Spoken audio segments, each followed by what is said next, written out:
Kita hari ini belajar tentang good governance ya, good governance and public policy gitu ya, good governance and public policy.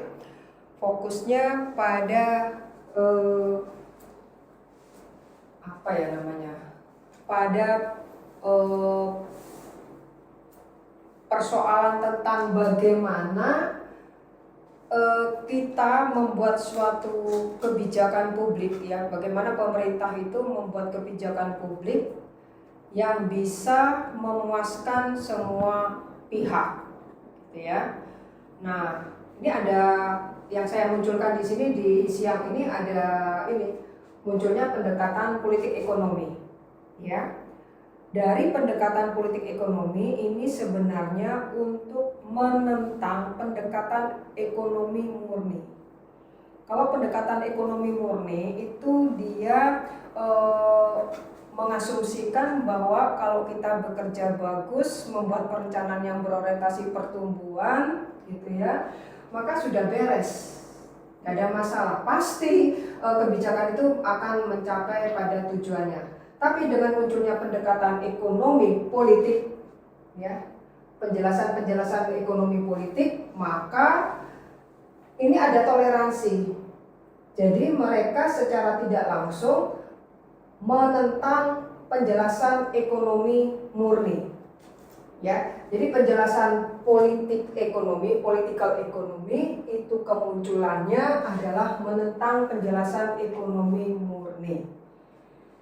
Kalau ekonomi murni itu bilang kalau pertumbuhan ekonomi sudah ditargetkan, inovasi teknologi sudah diterapkan, perubahan struktural menjadi orientasi kebijakannya, maka nggak ada masalah gitu loh. Jadi pertumbuhan ekonomi plus inovasi teknologi plus perubahan struktural itu bisa dicapai dengan bagus. Dijamin bisalah pembangunan itu mencapai pada targetnya, yaitu memberantas kemiskinan, mencapai kesejahteraan atau menciptakan keadilan dan sebagainya. Tapi problemnya ini nggak selalu relevan demikian hasilnya. Ternyata ketika mereka melihat kelemahan-kelemahan atau kegagalan dari kebijakan publik yang cuma berorientasi pada penciptaan pertumbuhan ekonomi, atau kebijakan publik yang hanya mengandalkan pada inovasi teknologi, atau kebijakan publik yang hanya mengandalkan pada perubahan struktural, maka ini menjadi daya unggul dari pendekatan ekonomi untuk meletakkan asumsinya bahwa aktor politik plus institusi plus strategi itu yang bisa menjamin adanya proses ekonomi yang bisa berjalan dengan baik, dan ini juga bisa berjalan seiring dengan perkembangan ekonomi masyarakat industri. Jadi plusnya ada dua.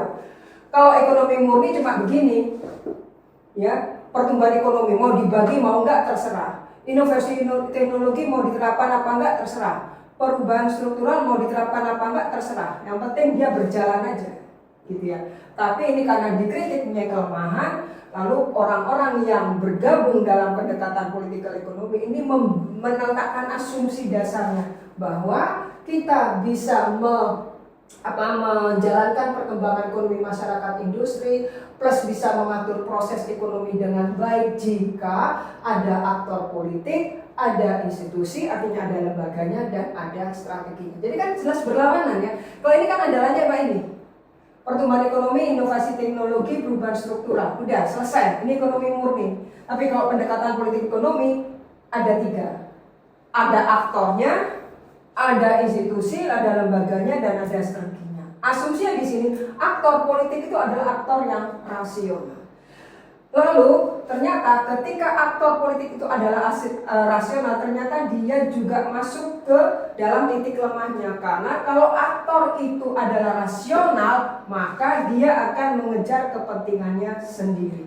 Karena aktor-aktor yang rasional pasti itu mempunyai tujuan-tujuan yang rasional pula, dan cara mewujudkannya juga dengan cara-cara yang rasional. Oleh karena itu, pendekatan politik ekonomi dengan ekonomi politik, pendekatan ekonomi politik dengan ekonomi murni ini berbagi asumsi. Supaya apa? Supaya ini dan ini bisa berjalan.